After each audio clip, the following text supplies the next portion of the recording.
Welcome back. Welcome back to the lecture. I do a short recap of this morning. So I told you that in financial practice, you have basically two stages at which you need numerical methods. First of all, we need to calibrate the model to market data. And I explained to you that this is not done with historical stock data, but it's done with option pricing data, because options point to the future and we need information from the future in our model. So we do that with option pricing data, and we try to match the option prices from the mathematical model to the option prices in the market. And that calibration step needs to be done fast and as fast as possible, because calibration is an optimization iteration that may take maybe thousands of iterations. And we want to have these numbers before the option market has gone differently. And the other part is the pricing of the product itself. This is more like Monte Carlo or PDE methods, and I will talk about them tomorrow. But now the calibration step. So fast and accurate pricing for relatively simple products.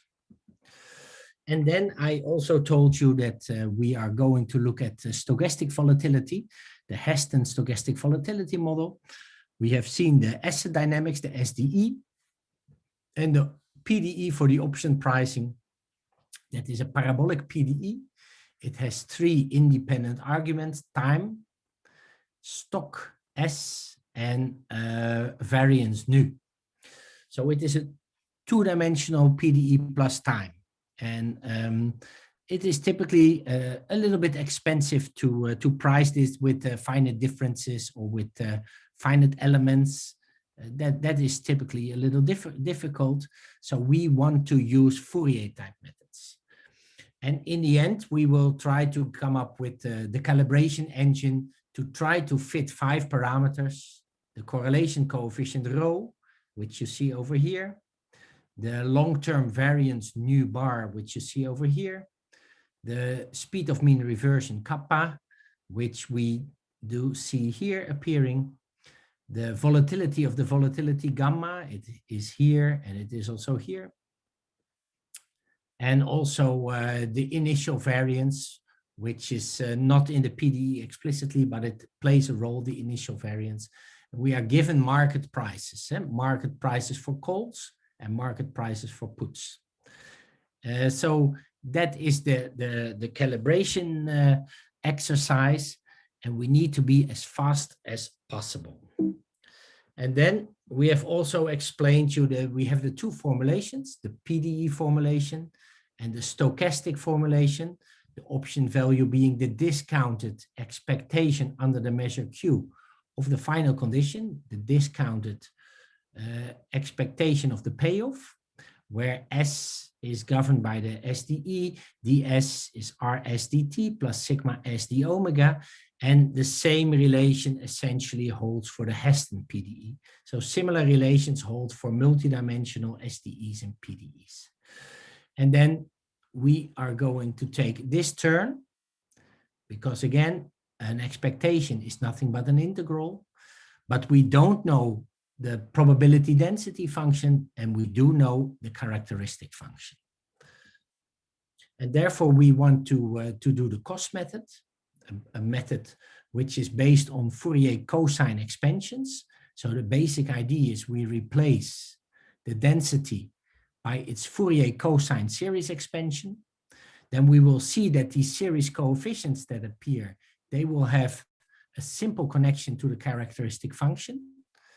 And good features of the cost method is that that it has exponential convergence in the number of terms, that the Greeks, the first and second derivatives of the option price, they are essentially obtained at no additional cost. And it also generalizes to barrier options, Bermudan options, and Asian options. So that is also a possibility. But we stay in this lecture with the European option. And then I also have shown you finally in the morning lecture that there is a Fourier pair, that the characteristic function phi and f, the density function, they form a Fourier pair. And with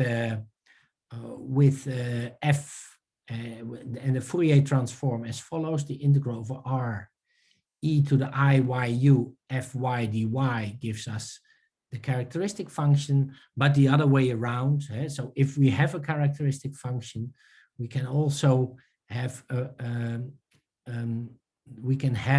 the density function by this inverse relation. F y is 1 over 2 pi, the integral over r of e to the power minus iuy times the characteristic function u du. So these are connections, but what we will use in detail is the Fourier-cosine expansion. The Fourier-cosine expansion. And this was my last slide from this morning, I think. So in the last slide from this morning, we said we have this Fourier-cosine expansion. It's on a bounded interval. So we say we have an approximation for the characteristic function. The approximation for the characteristic function is denoted by the hat, so it's phi hat. It is then an integral on a truncated range, a range from A to B of this Fourier expansion e to the power iuy fy dy, and that with this truncated interval, it is an approximation essentially for the integral over the whole R of this function e to the iuy fy dy, and that last one, that is our characteristic function. So we also make an error here when we go from, essentially from a bounded interval to the full interval, we make an error. And recall the Euler formula, e to the iu is equal to cosine u plus I sine u. And we know that if we take the real part of this expression, we end up with a cosine. And that is one of the fundaments of all these Fourier methods, in fact. All right. Now we are turning a bit more into calculus type things. So we have a random variable x, and we have an a parameter a in R. And then we can, of course, look at the characteristic function f of phi xu times e to the ia. And by definition, the characteristic function by definition is also the expectation of e to the iux. So it has some relation to the moment generating function. That is the definition of the characteristic function, a little differently. And then multiplied by e to the ia, that gives us the expected value of e to the iux plus ia. And that is, of course, an expectation is the integral. So that's the integral from minus infinity to plus infinity, e to the power iuy plus a, fxy dy. Now, if we look at this expression, let's take the real part of the left and right-hand side. So we take the real part of the left-hand side, and in the right-hand side, we take the real part, knowing that the complex exponential, the real part of the complex exponential, is in fact the cosine. So taking the real part of this expression at the right-hand side, the integral from minus infinity to plus infinity, e to the iuy plus a times of fxy dy, is in fact the integral from minus infinity to plus infinity of the cosine with argument uy plus a fxy dy. Now we have this, and we slowly get to the characteristic function. So if we substitute for u in this expression, if we substitute k pi divided by b minus a, so that we substitute over here, and we multiply by e to the power minus I k a pi over b minus a. So we multiply by this expression.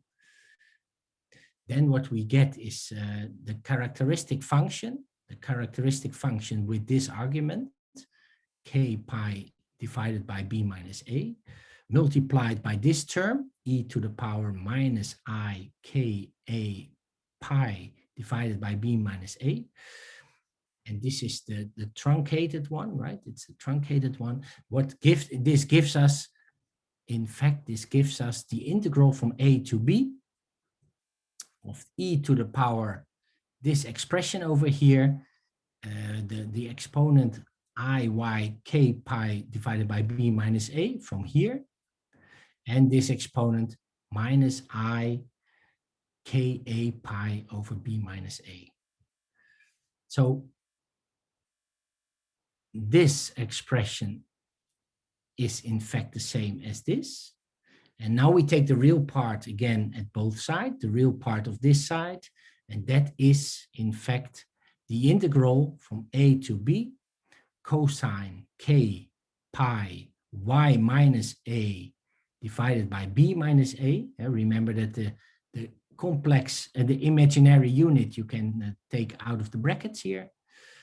So we have the cosine k pi y minus a divided by b minus a times fxy dy. And this is one of the terms in the Fourier-cosine expansion. So we recognize a term as the coefficient in the Fourier-cosine expansion. So taking the real part of a truncated characteristic function with a specific argument, and we multiply it by some exponential term, this is in fact the integral from a to b of this expression. And if we have a characteristic function in closed form, then taking the real part, this just gives us an easy expression, in fact, right? This is an easy expression. All right, so how does it work? Well, let's first look at this. Let's look at this. So we have our density F, and we replace it by a Fourier-cosine series expansion. So n runs from 0 to infinity. The prime again indicates that the first term is multiplied by 1/2, and we have the coefficients f times the cosine n pi x minus a b minus a. Now x must be in the truncated interval ab, and it's within R. And we know from the definition of Fourier-cosine expansions that these cosine coefficients, Fn, they are defined as 2 divided by b minus a, the integral from ab, fx times the cosine n pi x minus a divided by b minus a dx. And now again, we use that relation that we have just derived. This Fn has a direct relation to the characteristic function. The characteristic function is defined as the integral over R of fx e to the power I ux dx. And now we assume that outside of AB, the mass is negligible, or we can estimate the mass. So the integral of the outside part outside AB, that is negligible. So what we see now is that, in fact, this Fn that we have here, this Fn, it is approximately equal to An. It's approximately equal to our An, and that An is 2 divided by b minus a, the integral over R now, the integral over R of fx cosine n pi x minus a divided by b minus a dx. And that is, and now we are going to use that expression that we have just derived, that is equal to 2 divided by b minus a times the real part of the characteristic function with a specific argument n pi b minus a times e to the power minus I n a pi divided by b minus a. So our coefficient, the coefficient that we are using, the Fourier-cosine coefficient, it looks like this. It has a direct connection to the real part of the characteristic function multiplied by some exponential. The difference is that this is an integral over R, and this is an integral over AB. So we must be able to bound the error that we make if we move from A to B instead of R and vice versa. If we consider the error over R, but in fact our cosine series expansion has a truncated integral.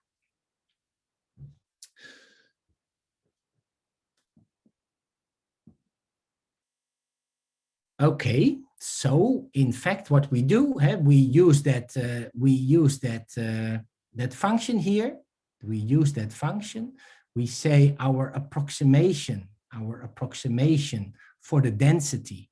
It's an approximation because we have this characteristic function playing a role. This approximation is the infinite sum k runs from 0 to infinity of fk times the cosine. And now we truncate the series. So we do not have an infinite series, but we truncate it. We only take n terms, from 0 to n terms. And that is our approximation. Well, the good news is, of course, that for smooth functions f, we know that we have exponential convergence in this n. Yeah, for smooth functions, we have exponential convergence in this n. So we only need a few terms We need a few terms to approximate our density. Moreover, this is a rather basic expression, right? These terms here, they are based on this closed form expression, this exponential, taking the real part, and times a cosine. Yeah, it's a sum of cosines with different phases and with different amplitudes, if you wish. With a sum of cosines, we approximate our density. And these are all known functions typically. So we have n multiplications and n additions. And by just doing n multiplications and n additions, we approximate our density. And remember again, the prime here, the prime says that the first term in the summation is multiplied by 1/2.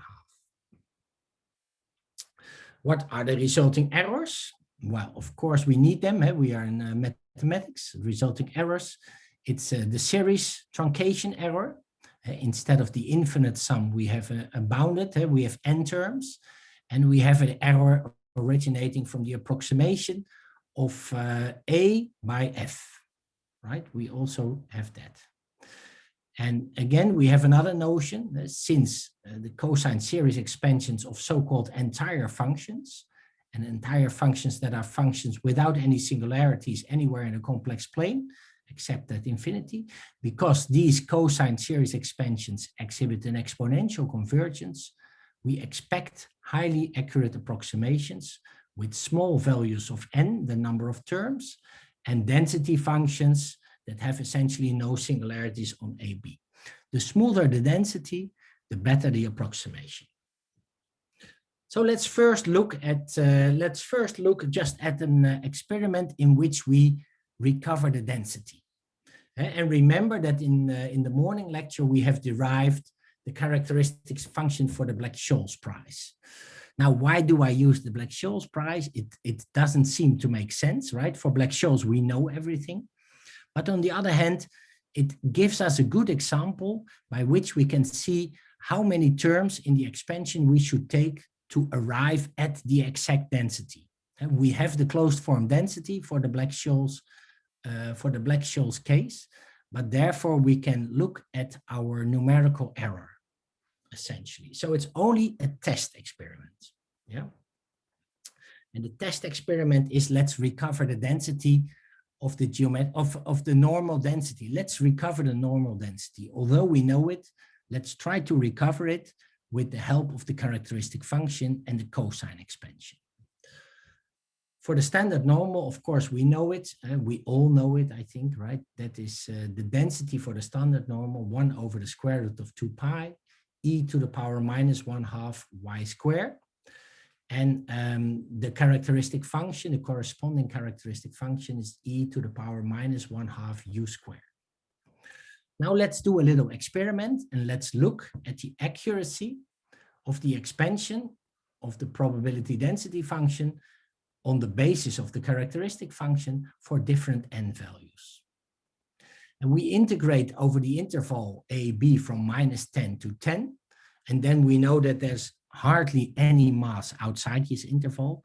And let's look at the maximum absolute error in our approximation at discrete points, -5, -4, etc., up to 4 and 5. So we look at all these points. We look at the maximum error between the exact density and the recovered density for different n values. And we look at the timing. Now we take, for example, n is 4, n is 8, 16, 32, 64. And let's look at the error, the maximum error at these discrete points. Well, with only 4 terms, this error is relatively big. It's 0.25. With 8 terms, it's 0.11. It's already better. And then we see that exponential error convergence. We see an exponential error decrease with 16 terms. The error is 0.0072. With 32 terms, the error is already 10 to the power -7. And with 64 terms, the error is already machine accuracy, 10 to the power -70. And look at the CPU time that we need. The CPU time in milliseconds, just to recover this easy density, it is 0.046 milliseconds and 0.061 milliseconds for 8. It's only additions and multiplications. Therefore, it's rather cheap. And with 64 points, it's only 0.3 milliseconds. So it's really very cheap. And that is important for this calibration exercise later on. But here you see this is an easy density, and it's even a symmetric density, but I have explained to you that it need not be even and symmetric. We can still do it. But you see that we have a lot of, we have an exponential error convergence for this very smooth density, and we have it in small CPU time. How does it look if we look at our approximation for different n? So this is the approximation, the recovery of the normal density on the basis of the characteristic function. With 4 terms, this is the approximation of our normal density, and you see it's not good, right? It's indeed not good. So that makes sense. With 8 terms, it is already better, but still you see that we have even negative parts here, right? It's not like we have monotone convergence or something. We have negative parts. But already with 16 and 32, where we see that we have good accuracy, like 16, we have a small error, and 32, we have an even smaller error. You see that our approximation starts to resemble the true density very well, the true normal density. So for small n, the density is not yet well approximated, even with negative values. However, it converges exponentially. So with only a few terms like 32, 64, we have a very good approximation of our density, our smooth density. And in fact, we have the same quality of approximation for more difficult densities, like from a Levy process, CGMY, or for variance gamma, and these type of densities, we also have very good approximations. Maybe we need some more terms, right? We need more terms than 32 or 64, but typically with n is 128 or n is 256, then we have very good accurate convergence, and we will see that later as well. Okay, what can we do with the log normal density? Just as a side remark, what can we do with the log normal density? Well, with the log normal density, we don't have a characteristic function, right? The characteristic function for the log normal random variable is not known, and therefore we cannot simply apply the cost method. However, we can do a little trick, also very well known, maybe also to you. We know that the CDF of y, when y is the log normal density random variable, can be expressed in terms of the CDF of x as follows, right? The CDF f y y, it is by definition, of course, the probability that capital Y is less or equal to little y, and y can be written as e to the x, right? X is a normal density. So the probability that e to the x is less or equal to y, and that is equal to the probability that x is less or equal to log y. And then this is by definition the CDF of x with this argument log little y. And for a normal density x, we know a lot, of course. We know everything that we need to know. So this is a form by which we can directly work with a log normal density. So if we do a differentiation and we say we look at the density of y, little f y with y, that is by definition the first derivative of the CDF, d capital Fy dy, and that we can write as dfx log y d log y times d log y dy, and this we know is 1 over y, and that is fx log y. So this is 1 over y fx log y, and that we can again approximate, right? X is normally distributed. We know the characteristic function. We have just seen it for a normally distributed random variable. Phi xu is e to the I mu u minus 1/2 sigma square u square. And now we can, based on this characteristic function, we can use the cost method. And then we recover the PDF directly of a log normal random variable. So how does that look? Again, in the terms n, we may need, again, this is not as smooth and easy as we are used to for the normal density. So here we show it for 16, 64, and 128 terms in the cosine expansion. We have some parameters here just in our test setting. Mu is 1/2, sigma is 0.2. And if we analyze the convergence of the cost method, independence of the number of terms n, we see on the blue line that it really does not yet look good with only 16 terms. This is not yet a good approximation of a log normal density. It is negative. It doesn't look good. With 64 terms in this case, it's also not yet so good. You see it's oscillating, but already with 128 terms, the exponential convergence kicks in. Again, this is also a very smooth density. So we have exponential convergence, and we see it already appearing at n is 128, where we see a log normal density appear. So this is, of course, a special case, just an intermezzo, and only to see that in a little bit less perfect circumstances, it still works with exponential convergence, but we may need some more terms. But again, remember, it's just looking at the real part of the characteristic function, and you multiply it by cosines. So it's a sum of multiplications, and that gives us our density. Okay. The next step is that we are going to do option pricing. So we did density recovery, but we are not working for density recovery at this stage. We want to compute the option value at time 0 itself immediately. And remember that we had the discounted expected value of the payoff. So the value of the option is at t0 at some value x, and x is a function of the stock. It is the discount term e to the power minus r delta t, and delta t could be t minus t0,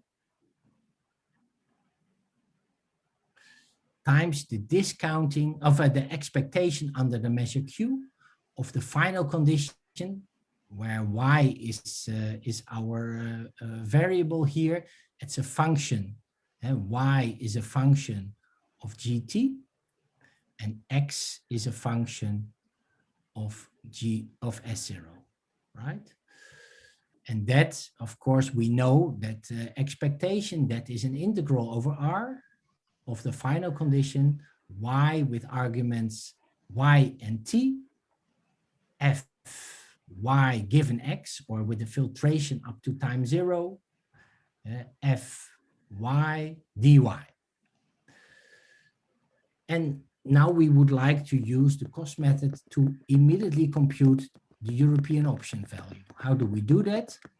We do that by means the first thing we need to do is we need to truncate our integration range. So instead of the integral over R, we will do an integral over AB. And we say V is at time 0 is the discounting the integral over AB of this payoff times the density function dy, and we make a little error. And we need to bound that error, we do that. Then the next step is the bigger step. Now we will replace our f, we will approximate our density f by the Fourier-cosine series expansion.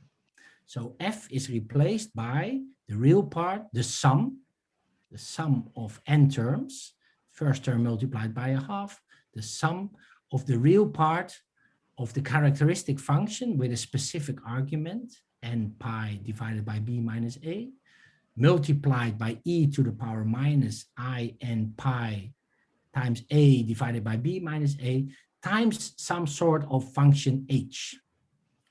And we will see h in the next slide. But this we recognize, right? That's the real part of the characteristic function multiplied by the exponential. So what are we missing? What is hidden in our h? Well, the integral is hidden in our h. The payoff must be in our h, and also the cosines, because we had cosines. So the integral, the payoff and the cosines, they should be present in our h. But the nice thing is that also these h functions we will see in the next slide, they are analytic. So the option value, when these are analytic, the option value is nothing but a sum of terms that are related to my closed form expression times another analytic function. So just a sum, additions and multiplications of terms that we know will give us the option value. So that is also nice. We exchange sums and integrals, and that is based on Fubini's theorem. Yeah. So let's look at h. Let's look at h. What is it exactly? For that, we need to specify our y and our x value.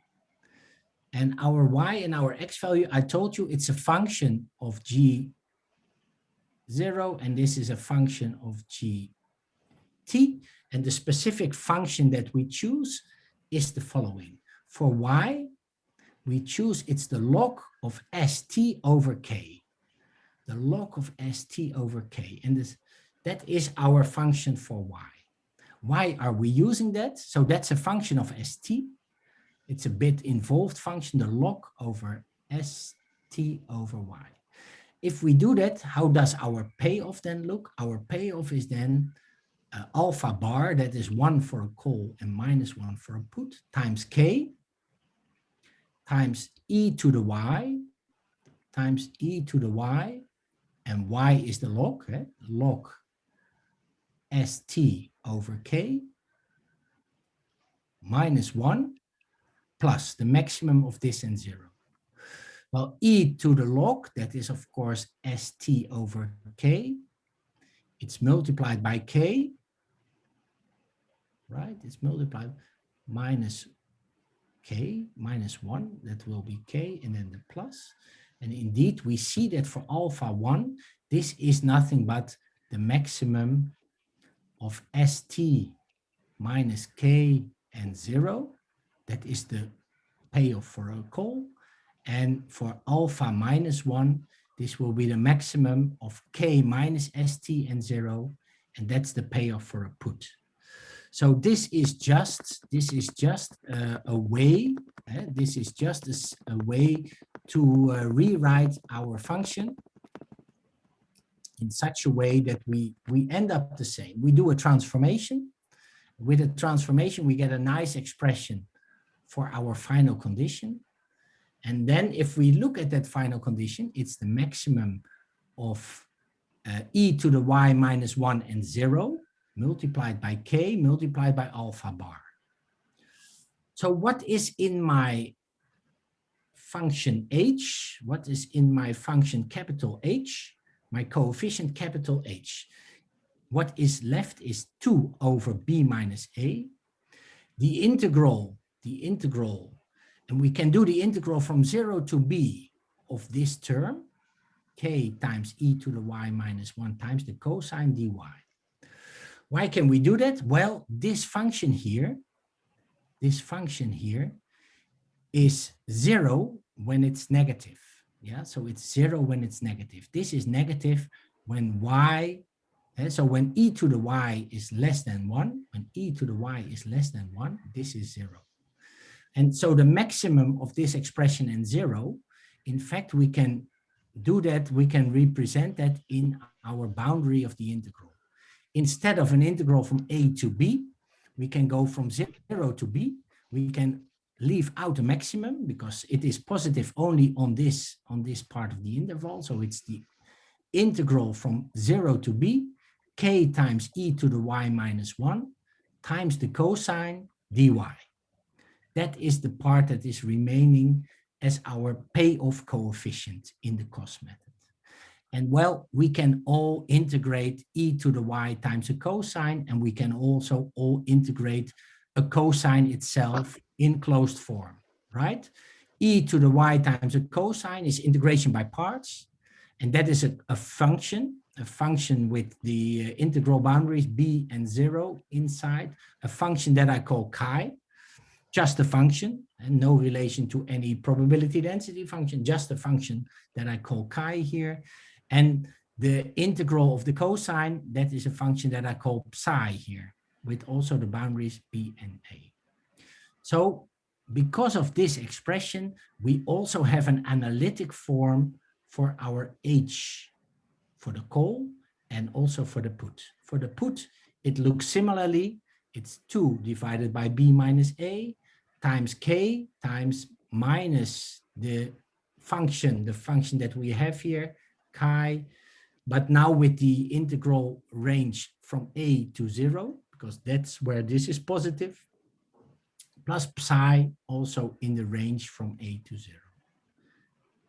All right, so in fact, this expression over here only consists of analytic expressions, sum of multiplications of closed form expressions gives us the option value for a quite broad range of densities of acid dynamics. Well, just to be brief, I will show you briefly how that chi and how that psi looks, but you can do it yourself if you have nothing to do. So integration by parts gives us for e to the y times the cosine with a y inside. That is this one, right? It's this one. And for general C and D, that is this one. And here we will replace this by 0 and b. And psi, that is just the integral of the cosine. And we know them. So for general C and D, that chi function is written like this, a combination of cosines times exponentials. And here also a cosine times an exponential, and also a sine times an exponential, and another sine times an exponential. And for psi, the integral for the cosine, of course, we get sine functions with d and with c, and a length of an interval for k not equal to 0, and for k equals 0, we get another expression. So we have closed form expressions. Блядь, там даже еду можно готовить. And moreover, if we have a little bit different payoffs, if we have a different payoffs, like for a cash or nothing option, which is defined as if S at final time is less than equal to K, then you get nothing, it's equal to 0, and it's equal to K if S at final time is larger than K. Also for such option constructs, we can find the payoff functions, the cash or nothing coefficients. We can also find in closed form. Okay. The next step is the option Greeks. Yeah, we have the option Greeks. It is the first derivative, dv ds, and we can write that as dv dx dx ds. So it's 1 over s dv dx, and gamma, the second derivative of v with respect to s. We also have an expression, and in the cosine expansion, this can be written as 1 over s e to the power minus r tau times again a series expansion with again the real part of a characteristic function. There's an extra term appearing here just from the differentiation. This is of course dv ds. We get it like this, and h is just our h. So you see, by just adding some term here and 1 over s here, we get the delta, essentially at no extra costs. And the same for the gamma, and also the same for the vega. Yeah, we just do the differentiation of this over here, this v expression. This is the cos method here. This is in fact the cos method. And we can just take the derivative with respect to s here, and that's again 1 over s dv dx. And we can also take the second derivative. We just take the derivative of the right-hand side, and that gives us the option delta and the option gamma. The errors that we make are the following. We have a truncation range error. So the error is connected to the integral over R except AB. So the remaining part of the interval, that gives us an error. Then we have the series truncation error on AB. So that is this error from when we go for our K in the index from N to infinity. Everything that remains here, that is a series truncation error. And then of course the error related to approximating A by F. So that is the error of all the terms. And we take the real part and we take here R except AB. That is the error that we make in the approximation of the real part of the characteristic function. We use the characteristic function, but we should use something which only runs between A and B. That's another error. And in the papers on the cos method, we carefully look at all these errors. And basically what we say is when the integration range AB is sufficiently large, then this epsilon 1 is negligible, epsilon 3 is negligible, and epsilon 2 is the dominating term. So the dominating term is in the number of terms of the series expansion. And if we have a sufficiently smooth function, we have exponential convergence, so we can bound this. Otherwise we have to be careful. Yeah. There's no error in the coefficients h. We have a closed form expression. We need to bound the errors, and that's the decay rate of the cosine series coefficients. And when AB is sufficiently large, the overall error is dominated by epsilon 2. And epsilon 2 depends on the cosine coefficients and h. And basically the density is smoother than the payoff functions, and the coefficients often decay faster than the coefficients of the payoff. We have to be careful in the case of discontinuous probability density functions, because then we will have a slow algebraic convergence, and that is related to the well-known Gibbs phenomenon. So when our density would be discontinuous, we would have these artificial oscillations that do not disappear, and we have to be careful with that. So we are in the setting of classical Fourier-cosine expansions, and everything we know there in terms of theory we can use here. Yeah. So with a properly chosen truncation of the range, the overall error converges either exponentially for densities with non-zero derivatives or algebraically for densities with a discontinuity in one of its derivatives. So that's well under control. Let's look at another example. Now an example to price puts and calls. This is the parameters are S0 is 100, R is 0.1. There's no dividend. The final time is 0.1. The volatility is 0.25. And we can compute multiple strikes, multiple problems in one single computation. We can have a so-called vector valued computation. We have a series of strikes as input, a vector of strikes as input, and the output will be a vector of solutions, option prices. Now here we look at 16 terms in the expansion, 32, 64, 128, 256.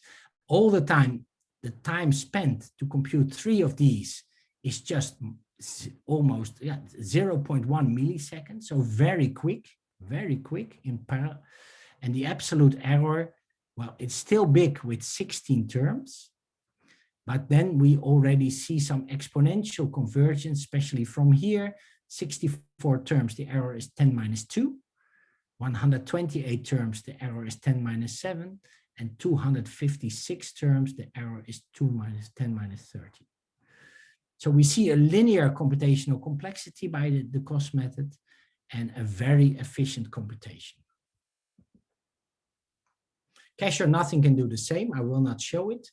I will show one example finalizing this hour with the characteristic function of the Heston model, stochastic volatility. The derivation of the characteristic function, well, for example, you can see it in our book, chapter 8. But the characteristic function for the Heston can also be derived with the Riccati ODEs in a little bit special technique, but not too difficult. And again, the Heston characteristic function can be written as this calligraphed phi of Heston, with u and v0, times e to the power iux. And x is again a vector, showing that we can have vector valued inputs and vector valued outputs. We have that for Levy and for Heston models. All right, so that means that we can compute the options for 21 strikes simultaneously. 21 strike values ranging from k is 50, 55, 60, up to 150. We compute them at the same time, a vector of strikes as input, a vector of option values as output under the Heston model, based on the characteristic function of the Heston model. And we have a couple of parameters, S0, 100, interest rate 0, dividend rate 0, final time t equals to 1, a mean reversion rate of 1.57. I think it's from a reference, literature reference, gamma 0.57, V bar small, V0 small, and rho, the correlation, minus 0.5711. We compare costs with Karmadan's method, which is another famous method based on the FFT. So that is FFT based. And that's different, of course, because ours is based on cost series expansions. So series expansions, basically an approximation like a Taylor expansion, approximation for any point in space. And FFT is based on quadrature, right? FFT is based on fast Fourier transformation. Now here we see that in costs, we have about 100 terms, 128, 160 terms. And we see the error decreasing from 10 minus 4, 10 minus 5, 10 minus 6 in only 3 milliseconds. It's a bit more expensive than before because it's just a more expensive characteristic function. In Karmadan, in an FFT method, we always have the Nyquist relation, a relation between the number of points in the Fourier space and the number of points in the time domain. And because one of these two, either the density or the characteristic function, is oscillatory, we always need a lot of points in order to get accuracy. So n needs to be at least 2000 here, 4000 or 8000. And that immediately makes it a little bit more expensive, still affordable, 20 milliseconds, 40, 75 approximately. But again, there's a factor 25 between 3 milliseconds and 75 milliseconds. And the absolute error is also the same, approximately 2 times 10 to the power minus 8. So you see that this is already pretty fast, right? So it can be used for calibration. But again, if you need to do this 10,000 times, it's still a little bit expensive, perhaps. So after the break, I want to show the use of neural networks to try to make this even faster. For now, I can say the error analysis in detail of the cost method is provided in the paper or in the book. And of course, this is based on Fourier-cosine expansions. These are global basis functions. But we also work together with Luis Ortiz. Here we worked on the Swift method. Shannon wavelet inverse Fourier transform based on wavelets. And that is also a highly, highly efficient method. But yeah, Luis is the organizer, so I think he would be the expert to explain this. So I saw it as my task in this hour to explain to you the cost method. So that concludes the hour number 3. And after the break, I'll talk about the neural networks. Thank you for your attention for this hour. Thank you very much. So welcome back. Here we are. So this is already nice, right? The cost method is rather fast, right? We have 3 milliseconds. We have an accurate approximation. And then if you think of the Heston model, you can see it like this, right? We have like kappa, gamma, V0, nu 0, nu bar, and rho. And we find an approximation for those, right? So we find an approximation n. This gives us a value for the calls and for the puts under the Heston model. We compare it to the market price, MKT,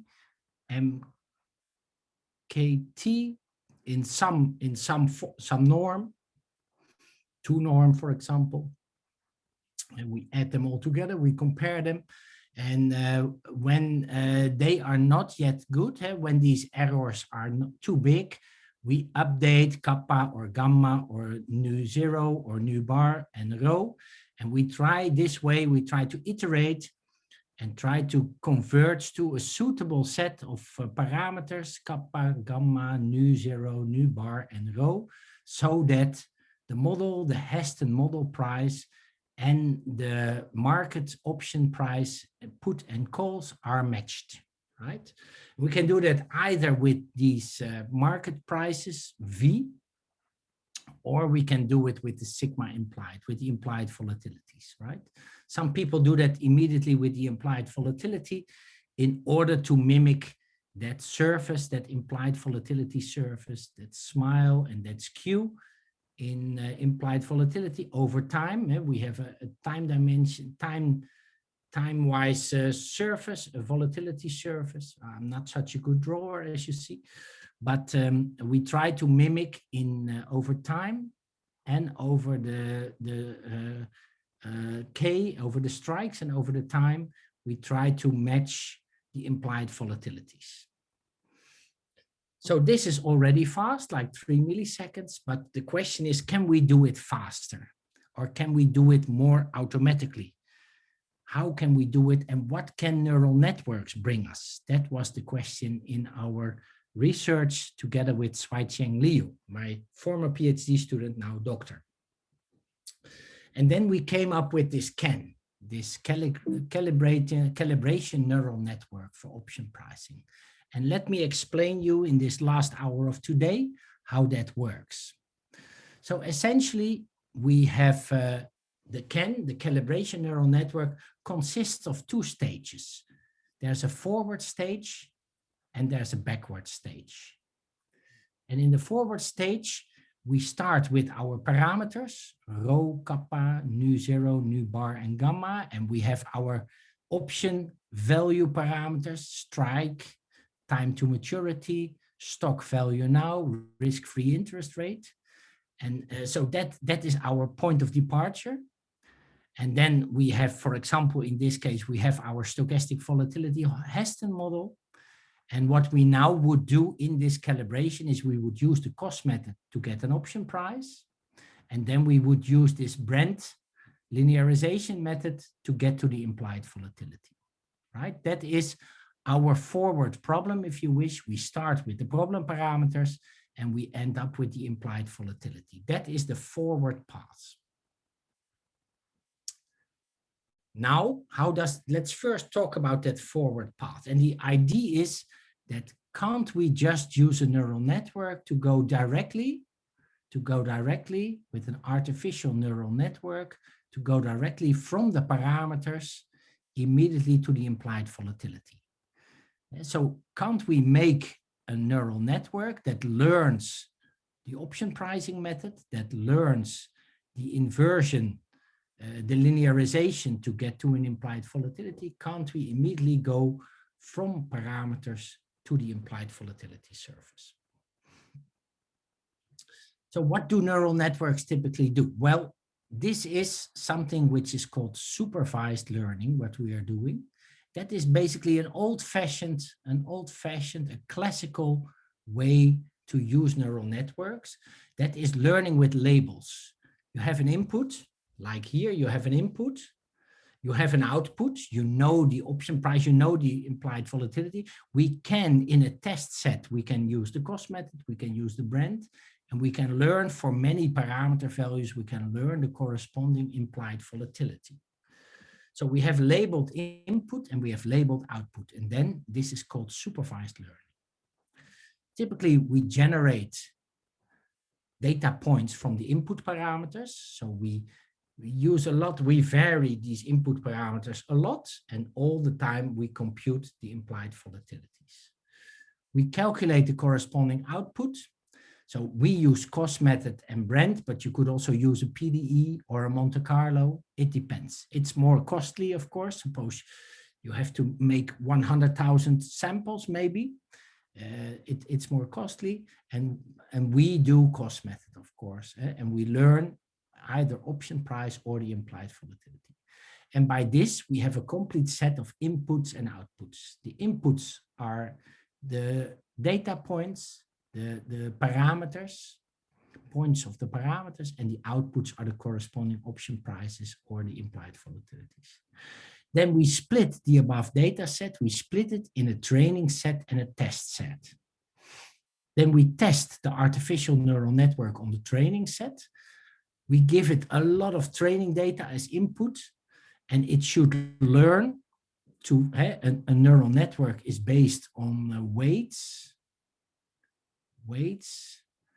and so it's based on weights and on biases, and it trains to set these weights correctly. So it makes an approximator for that cost plus Brent. It makes an approximator by means of the classical neural network components.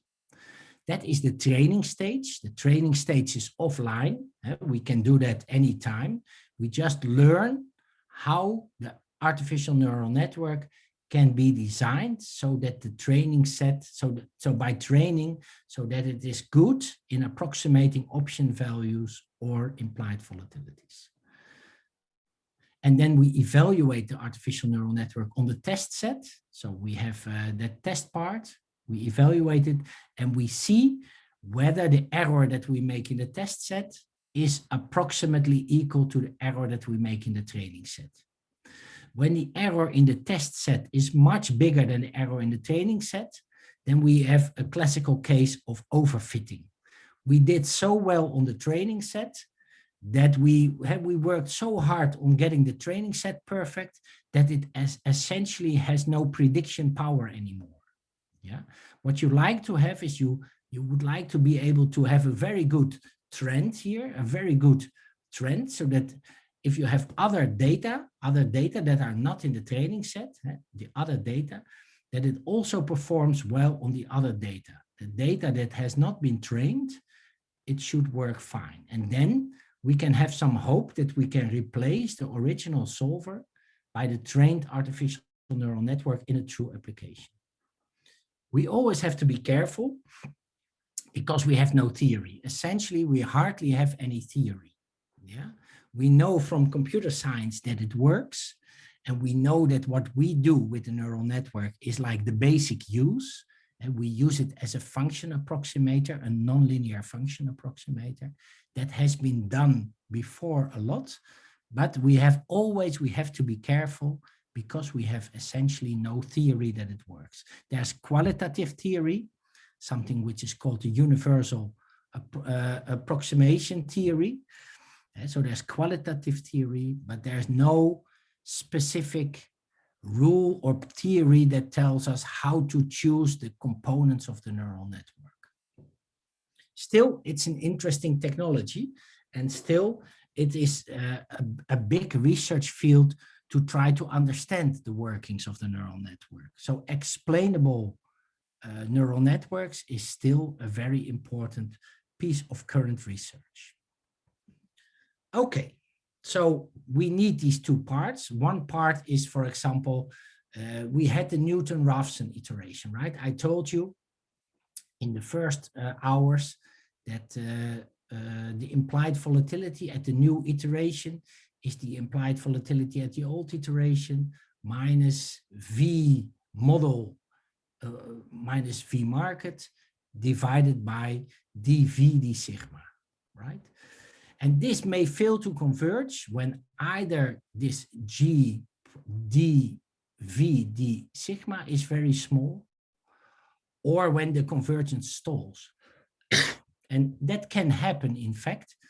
Here we have the vega, and we see that for at the money it's good, but for out of the money, so when the moneyness is S over K, so when S is very different from K, either here or here, we see that the vega is essentially equal to 0. So we may divide by a very small number, so this may not converge.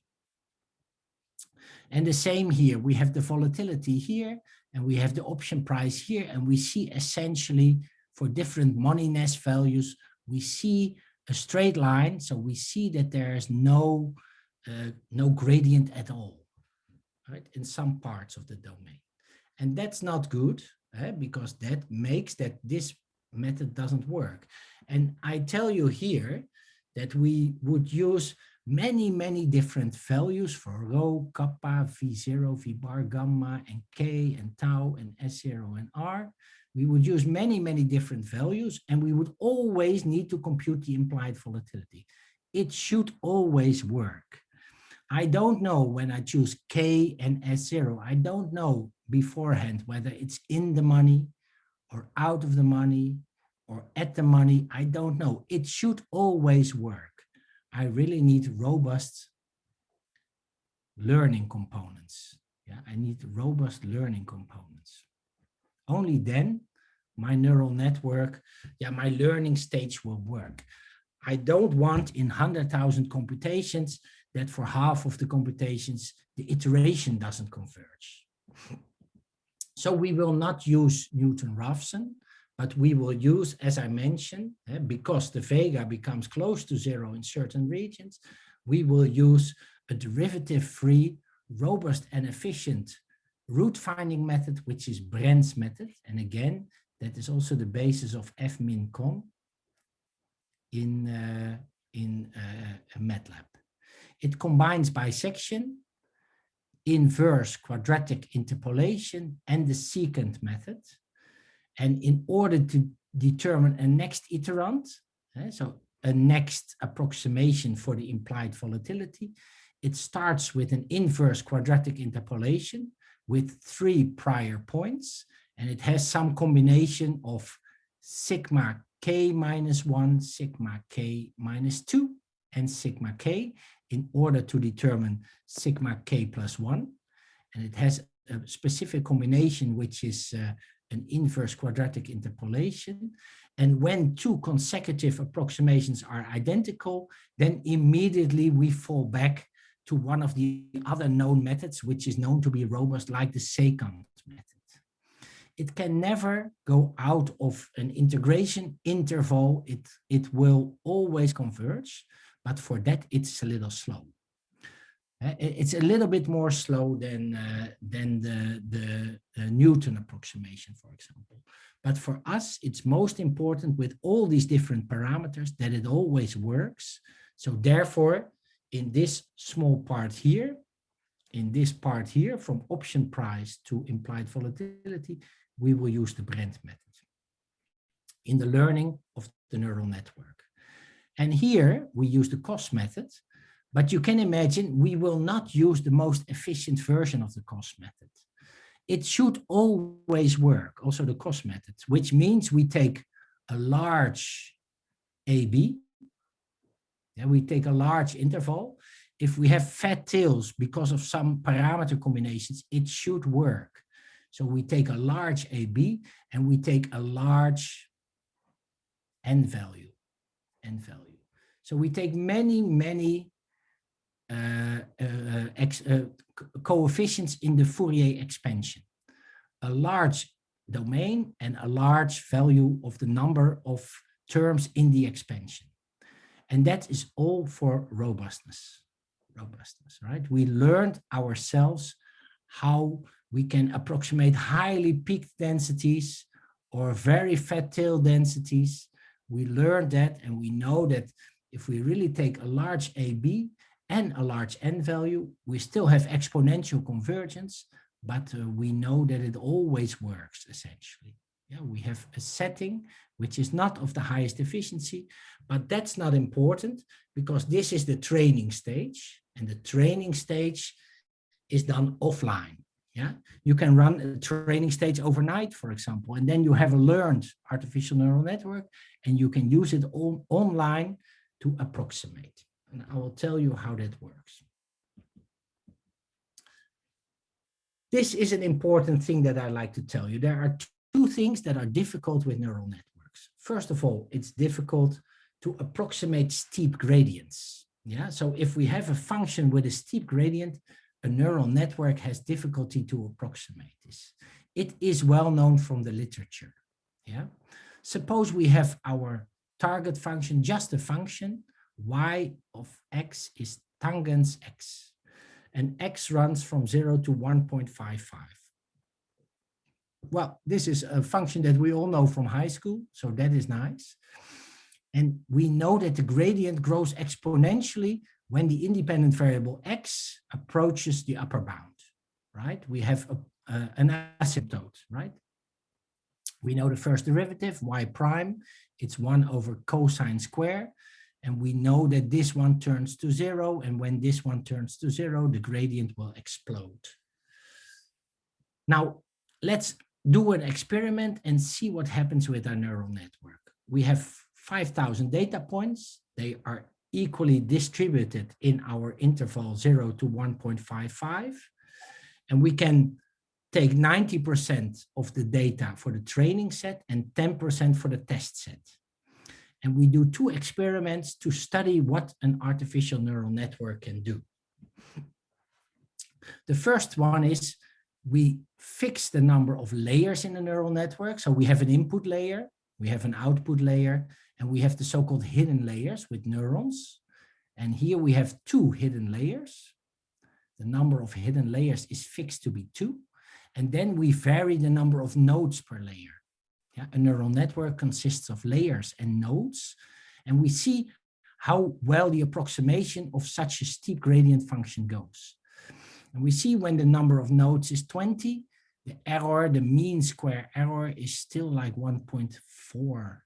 And if we increase the number of nodes and we fix the number of layers, the error only decreases slowly. Yeah, it only decreases slowly. And if we look at our approximation, it is like the black line here the approximation to the blue line. The blue line is the tangents, and the black line, well, it comes up to here. You know, it goes like this. Yeah, it's not a real good approximation. Now let's look at another part. Let's vary now the number of layers. So we have this input layer, we have this output layer, and let's vary the number of layers in between, the number of layers, and we keep the number of nodes constant. Yeah. So we increase the number of layers, and we keep the nodes constant. If we have 2 layers, and the total number of nodes is 24, 36 or 48 nodes in total. And we have 3 layers, 3 of these hidden layers. We have 4 hidden layers. We see that the error decreases from 2 to 0.5 to 0.08, the mean square error. And with 36 layers, it's even a bit slower, and 48 layers, it's also slower. So it improves more than it improves in the case of keeping the number of layers fixed and varying the nodes. That converges more slowly, and this converges better, but still it's not satisfactory in the case of these steep gradients, because an artificial neural network tends to become unstable when we have a lot of layers. Yeah, it tends to become unstable. It tends to be difficult to learn. So what we do, what is a good solution, is a transformation of the problem. So let's look at a transformation of the problem. Let's say, so we use something which is called a gradient squashing transformation. We try to reduce the gradient of the problem. Yeah, we try to reduce the gradient. That is called the gradient squashing. It's applied to the input variable. So let's say our new x hat, is the logarithm of pi over 2 minus x. Yeah. And then let's look at the following transformation. So we do this, then y would be equal to tangents pi over 2 minus e to the power x hat, where this is x hat. E times the logarithm is the function itself, right? So that is that. Pi over 2 minus pi over 2, this cancels out. And x here will also just be, this is just our tangents, right? This is our tangents. And the gradient of this one will be equal to y prime is minus e to the power x hat divided by cosine square pi over 2 minus e to the x hat. And such a transformation will drastically improve the performance of the neural network. So with 24 nodes, we have a small error with 2 zeros here, and it gets smaller with 0.0011 in 36 nodes. So the error decreases drastically when we sort of try to smoothen our steep gradient. Yeah, with such a transformation, our problem is less steep. And then the artificial neural network is a better approximator. So this is our original function. X runs here from 0 to 1.55. And we see that Y runs from 0 to, well, 50, almost 50. So it's a steep gradient. Now with x hat here, then x hat runs from -4 to, well, a little bit less than 1. And look at our function. Our function here runs from -1.5 to -1. So it's much less steep. And with the help of the chain rule, of course, we can recover the original function. Yeah, we can recover the original function by means of the chain rule. So essentially, we solve the same problem, but we use a transformation so that the function that we need to approximate is less steep. Now, if we go back to this, and we see that the vega is almost 0 here, and we see that the volatility versus option price is almost flat here, then we know that we will also encounter very steep gradients when we compare, or when we put against each other option price versus volatility. Yeah, the vega, dv, d sigma is an indication for the steepness. It's 0 here, so 1 over vega is very, very large here. And so we will encounter the same steepness problem that we find for the tangents here. We will encounter that when we try to approximate the implied volatility. So with the implied volatility, we also do a transformation.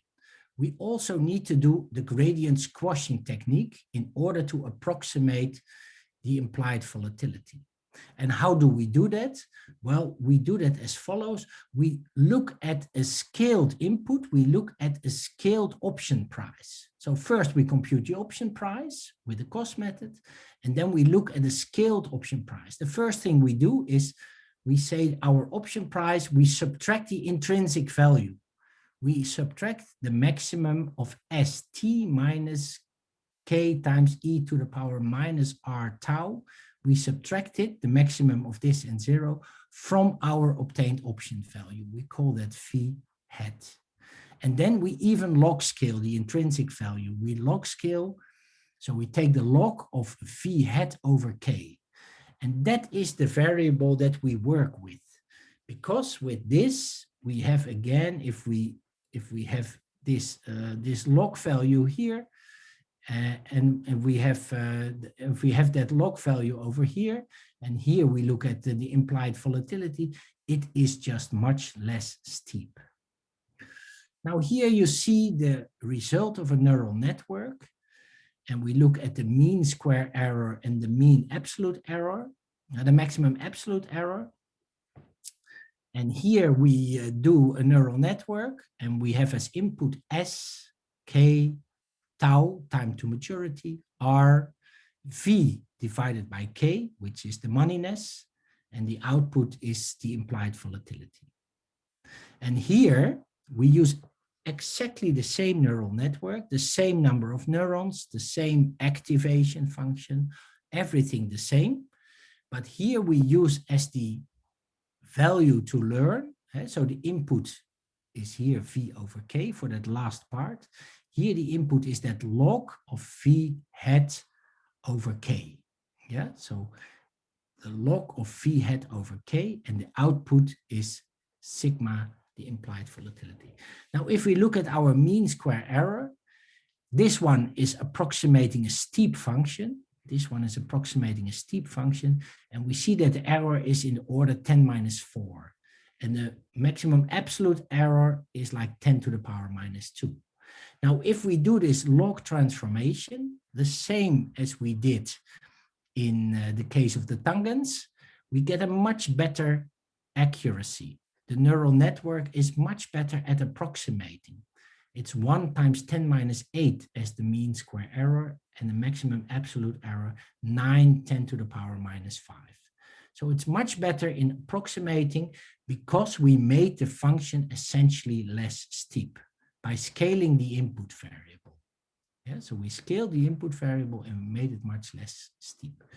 This is in fact in a 2018 paper by Shuai-Cheng Liu, my former PhD student, Sander Boté, and myself. It's in Risks.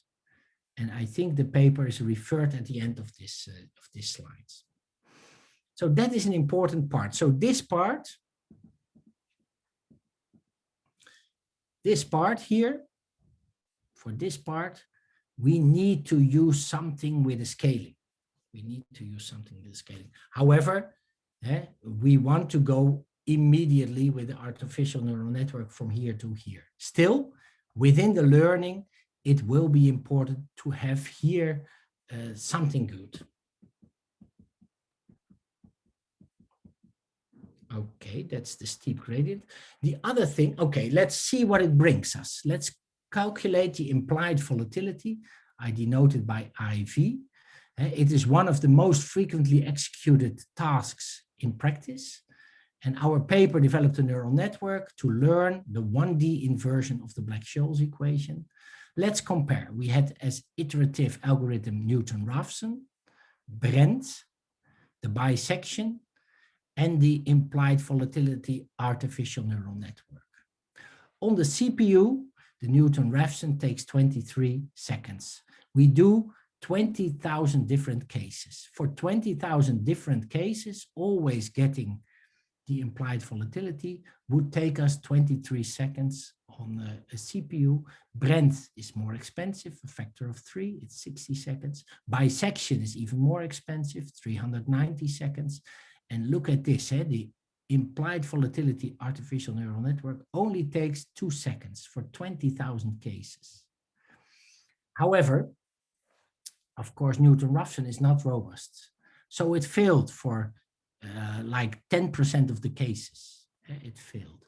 Brent is robust, it always converges. Bisection is robust, and also our implied volatility artificial neural network was robust. Now let's look at the GPU. So the optimization by means of graphics processing unit, better hardware.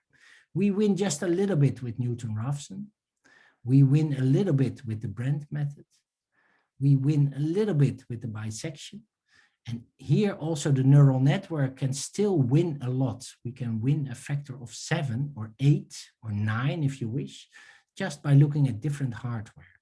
We end up with 0.2 seconds for 20,000 different cases, only looking, starting with an option price, ending with an implied volatility.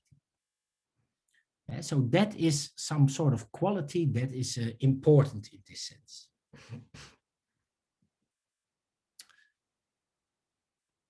Now, asset model calibration, what does it mean?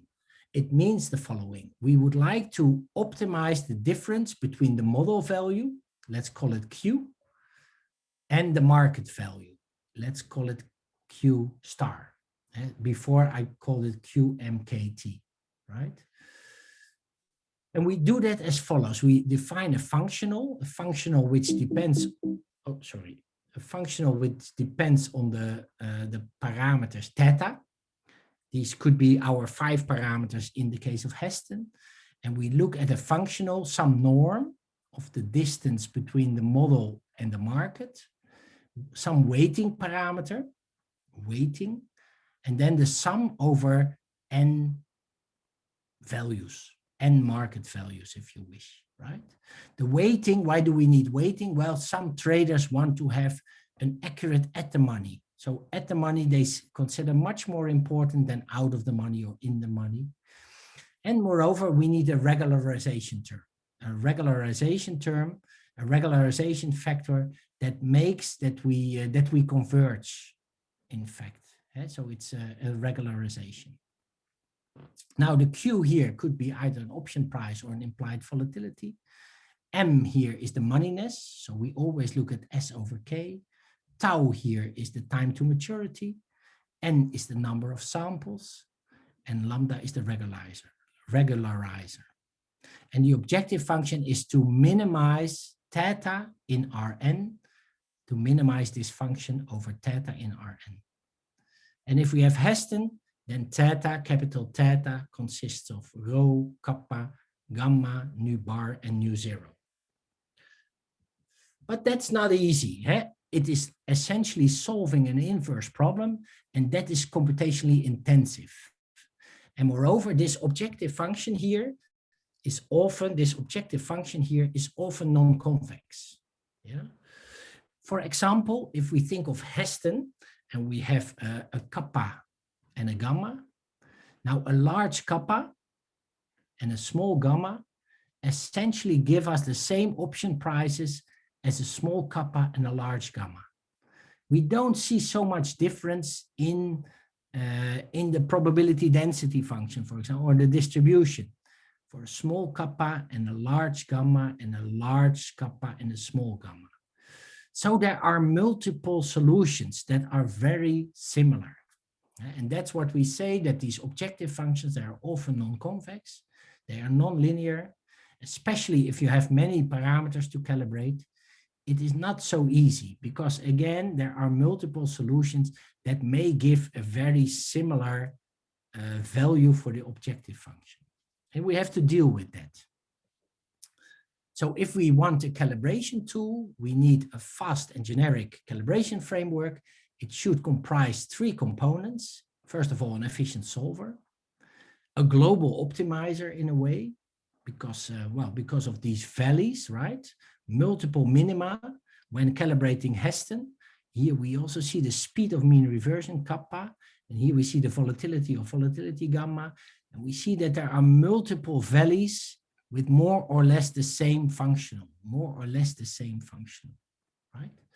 A global optimizer and a parallel computing environment. We need these three to be able to get any form of success. And that is our calibration neural network. Now,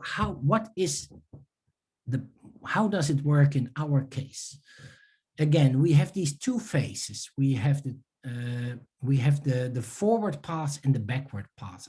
I explained it to you in one of the first slides. The forward path is essentially learning from parameters to the implied volatilities. And that is like written down here in this picture. So we have the training and the prediction. It learns the numerical solver. Yeah.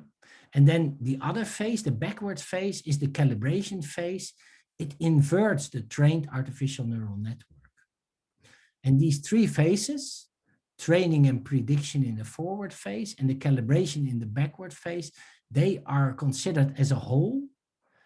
And there's a subtle difference that I'll try to explain. So in the first phase, the forward stage, we have these inputs. These inputs are these parameters, rho, v bar, etc. All these parameters, they are inputs. Then again, we learn the hidden layers, the weights and biases of the hidden layers, and the output is the implied volatility. We learn this, and by this, we learn how to go from start to finish, from input to output. We learn that with supervised learning. Yeah, that is also the training phase. We do that offline. Now, in the second phase, in the calibration phase, we do it slightly different. So the open circles are the units to be learned, the neurons or the layers and the neurons to be learned. This I have just explained. That's the forward phase. Now the backward phase is as follows. Now we keep the neurons of the hidden layer, we keep them fixed. We have learned them in the forward phase. They are essentially here. We have learned them. They are now fixed. They are now fixed. We give a market price at the end. We give, say, a sigma implied volatility from the market. We give it as output, and we ask ourselves, what are the suitable parameters as input? Which rho belongs to this implied volatility? Which nu bar? Which kappa? Etc. Which gamma? So here we have like 5 or 7 open circles. So we fix the forward process, if you wish. We fix the forward process. We know how to go from input to output. And now we say we are given an output. What are the suitable inputs? That is like the calibration phase. What are the best inputs that fits best to our output? Given that this is already, this knows how to compute a Heston price. Okay, so in this one, so in the forward phase, we are in the setting of a classical, in the forward phase, we are in the setting of a classical neural network. So we will use classical optimization techniques here, like stochastic gradient descent and all sorts of classically available computations in neural networks to determine the weights and biases. Here, in the calibration phase, I told you there are multiple solutions, multiple rho and gamma combinations or gamma and kappa combinations. There are multiple of those. We have to be careful for this. So in this phase, when we only learn the input layer, we use a global optimization, a global optimizer. Because we have multiple solutions, it's very dangerous to only look at local optimization. We need a global optimizer to come up with the globally best fit. Global optimization, derivative-free optimization, is typically known to be expensive. But the good news is we only have a few neurons to learn here, like 5 or 7. We don't have so many neurons to learn. So it can be expensive, but still it's relatively affordable because the task is relatively small. All right. So this again summarizes the forward path. We start with parameters. We have the Heston, Ken, and the Brent. We learn them all in a neural network to give us the implied volatility. Then we have the market implied volatility, and we give it some parameters for the option, like the strike price, the time to maturity, S0, and the interest rate. And this is just fixed. This doesn't change. It has been learned. And we ask ourselves, what are the suitable rho, kappa, nu zero, nu bar, and gamma that satisfy this? And this combination, that is called the calibration neural network. Okay, in this forward stage, we look for weights and biases in the neural network. And in this supervised learning, it's rather standard to take a local optimizer, go backward in among the neurons, so from the final output layer to the input layer, and we do that with stochastic gradient descent, SGD. So we have a new set of weights. It's the old set of weights minus a learning rate times dl dw, and L is the loss function. And the new biases are the old biases, again, minus the learning rate times the derivative of the loss function with respect to the bias. And it's an all art to define what is the good learning rate, etc. But there are several variants of this stochastic gradient descent. One of the most popular ones is called Adam from Welling and co-workers, and RMS prop is another one. We use the standard stochastic gradient descent, I think, or we use Adam. We would have to look in the paper. And then for the second part, for the backward phase, we use a gradient-free method, and in detail we use the differential evolution method, DE. It's a global optimizer. It's based on a population. It's like a genetic algorithm, but a little bit more expensive, more efficient, sorry. And it has been used to train artificial neural networks already in 2003. And we use that for the calibration phase. Yeah. And that is based on a population of individuals, theta 1, theta 2, all the parameters. Then we do a mutation. We add a randomly sample difference to each individual. And we filter out some samples. We look at the best performer, and we replace in the population, we replace the best performer. We replace by the best performer some members of the population. Differential evolution, it's called. Differential evolution. Again, with a whole family, a whole population of individuals, we mutate and we do a crossover, we mutate, and we end up with new versions, and we converge all the time with our populations until we reach an optimum that doesn't change anymore.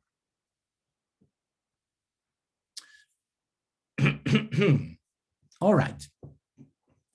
Now let's look at what we are doing. So this is the forward paths. Let's look at some more details in the forward paths.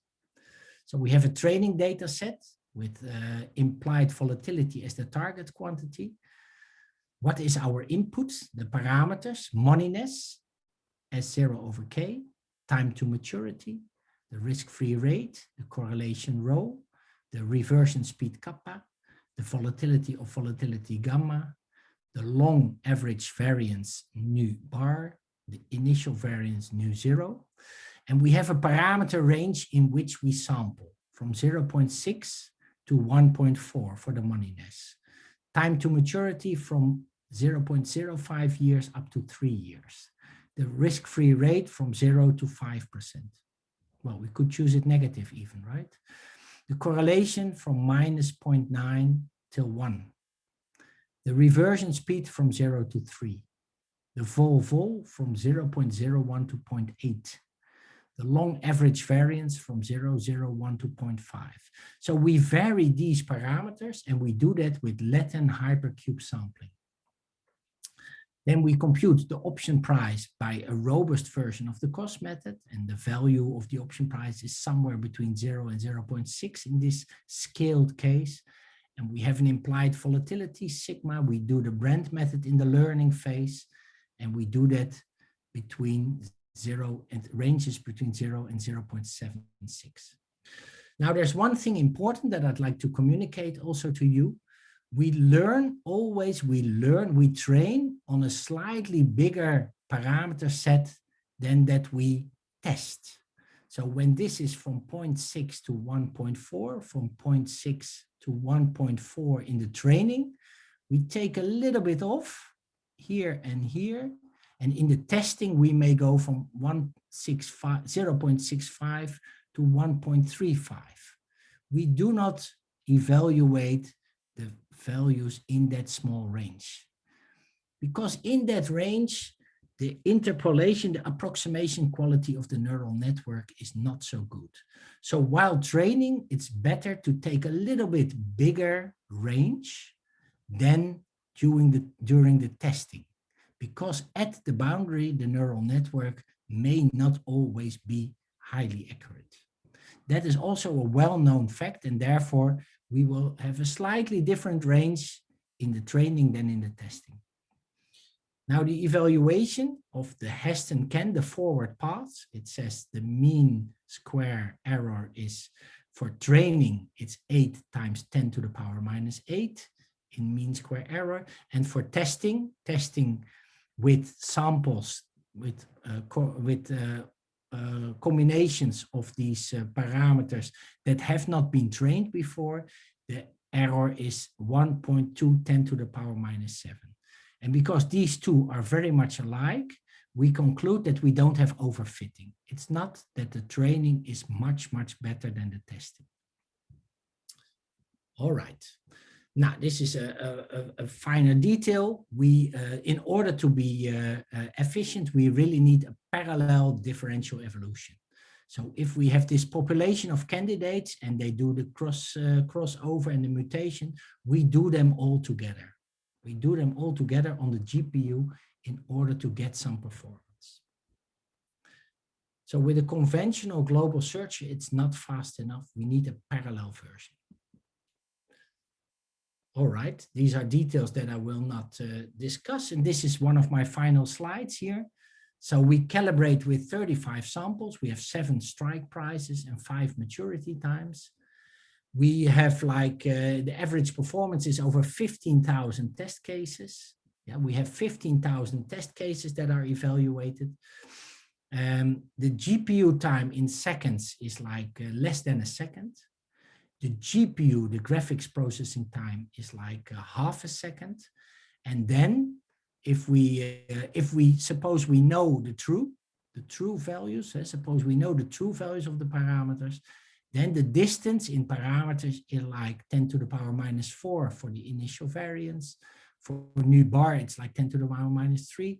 And for gamma, rho, and kappa, the error that we make is maximum 5 times 10 to the power minus 2, which is really a small error for a parameter. We do like 200,000 function evaluations with our neural network. The calibration error in total is 10 minus 6. And again, we do many, many test cases in order to see how good the quality is. And this is like the maximum error that we find. So the parameters range from a lower to an upper bound, and we have a search space, but in total, we are done in less than half a second. And that is satisfactory, considering that we have a very good approximation for all the parameters. So we have done the forward stage and the backward stage, and this is the result. In the paper, we also did this for the Bates jump diffusion model, and there we have more parameters to tune, and we have a similar convergence. All right, let's summarize today's lecture. We reached the end of today's lecture. So we essentially, this is a summary of the last part. So we have turned the problem of financial model calibration into a machine learning problem. Yeah, we need robust components because we have many different parameter sets and it should always work in the training. Moreover, also the neural network should always perform well. Now we have a robust and generic framework, the CAN, the Calibration Neural Network. It rapidly reaches a global solution, and we use artificial neural networks inherent parallelism for this. It has also been used in practice, in financial practice. Dresdner Bank, for example, Commerzbank in Germany, they have written a paper in which they evaluated this method, and they were highly satisfactory with it. So, whereas in my group, we may do academic test cases. We make them difficult, but we do academic test cases.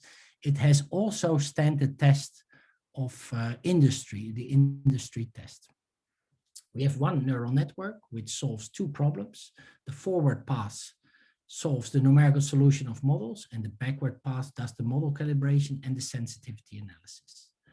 And again, training is highly efficient with the cost method. So in the end of today, we came up with a very nice methodology maybe for that step 3 in the financial engineering practice, the calibration with highly efficient numerical solvers. And that concludes today's talk. I thank you for your attention.